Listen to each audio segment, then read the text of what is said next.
disappointed. Put the best of the game, the best of the spectacle, the best of a new stadium before us.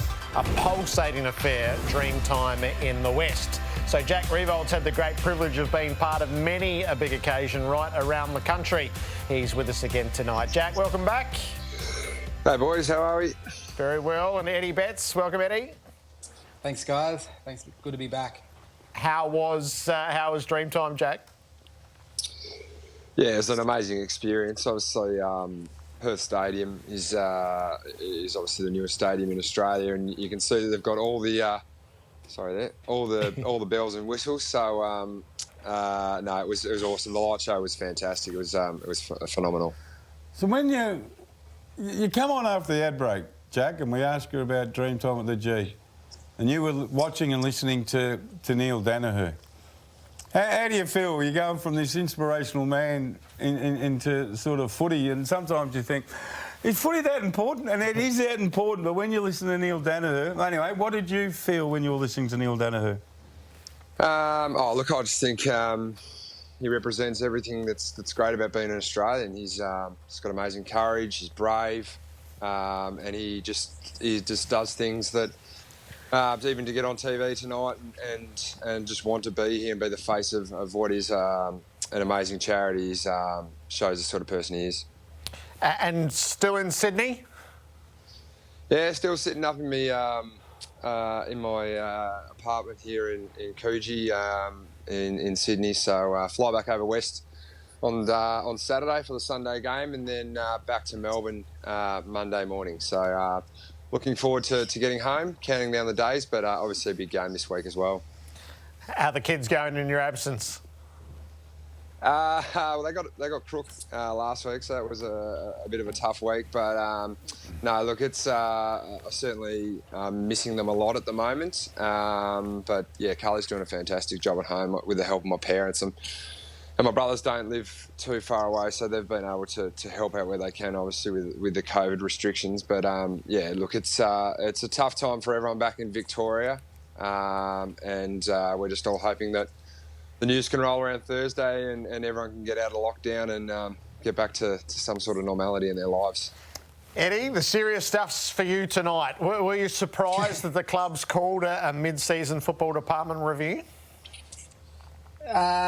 A little bit, but, you know, I guess when we found out that we're going to do a review, I guess, you know, every good organisation needs to keep themselves accountable, needs to strive to get better, and we want to do that. We want to get better as a football club. And so as players, we want to play better footy, and as an organisation, we want to do better. So I think it came at a right time, the mid-season bye. So, yeah, we'll look forward to it.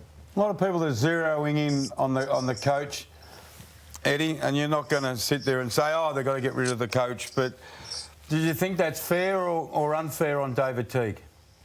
I think that's unfair, to be honest, Robbo. I guess, you know, we as players got to take some responsibility as well because we're out there playing footy and, you know, we wouldn't be in this position if we won those games that were close. And, you know, we showed that we can play some great brand of footy and then we showed that we can play some awful footy as well. So, you know...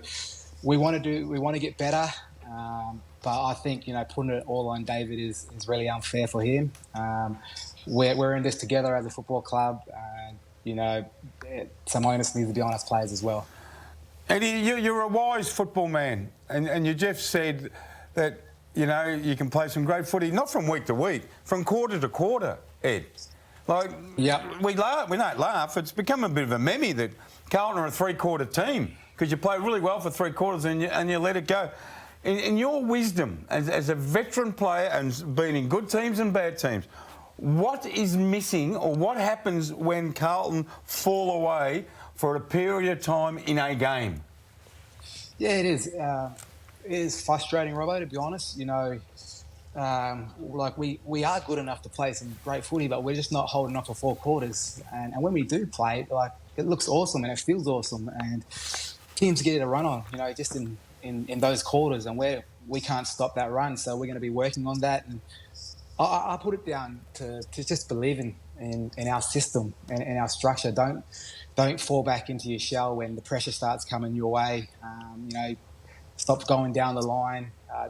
keep hitting those 45s, keep changing the angles, and keep moving the ball we were doing, the first 3 quarters, because that's the way we were scoring. And, I played at the Adelaide Crows, and in 2017, when we were winning games, we believed that we can go out and beat any side that we come up against, no matter where it was, West Coast, down at Geelong. We just believed that, we'll get our job done. And, that comes with winning. And when I look at the Melbourne Football Club compared to last year, they won a few games. That trust factor comes in there. The belief that they got, within that group, it flows through the whole football club. And I reckon if we win a few games and these boys start believing that we could do it, I'm not saying they don't believe, but, once we start winning a few games and that trust factor and that belief, it brings the team together. And you can look at your teammate when you go out and play with him, you're like, yep, you're going to get your job done. Yeah, I'm going to trust you today. Is it unsettling to hear today that John Barker's time as a long-term assistant is done? Yeah, it is. It's a bit sad. I know Johnny B when I was at Carlton 7 years ago, and he's a great friend of mine. It's just pretty sad to see him go. But I haven't spoken to him just yet. It's a mid-season break. He's probably spending time with family, but I'll reach out, during the week to see how he's going and wish him well.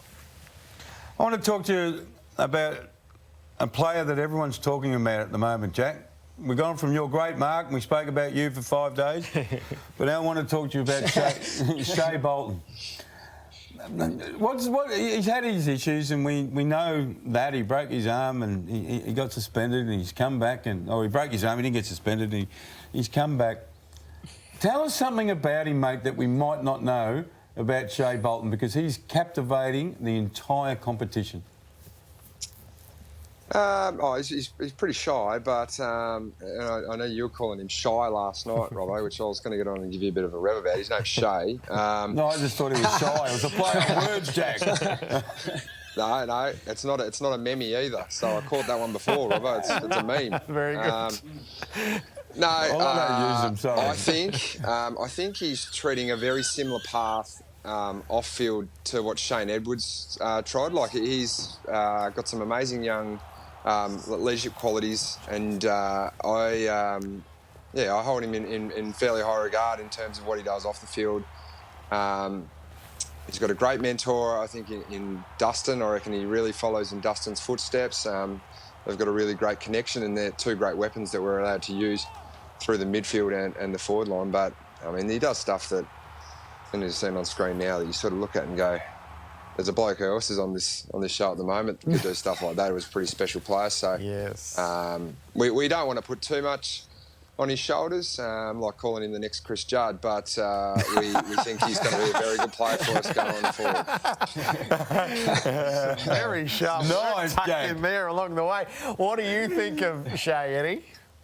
He's an absolute star, Shai. He can take speckies. I don't know who's going to win it, obviously him or maybe Jack. I think Jack will take it off him. But he can kick goals like that, like we saw, It was just exciting. And Serdo Nichols around to see, all these young Aboriginal players play and play well. They really want to get up and play for their family and their people. And when I look at all these young Aboriginal boys, when I look at the terms of the AFL, geez, I'm excited, that the game's in good hands. Now that Cyril's not there, I'm not going to be around for long.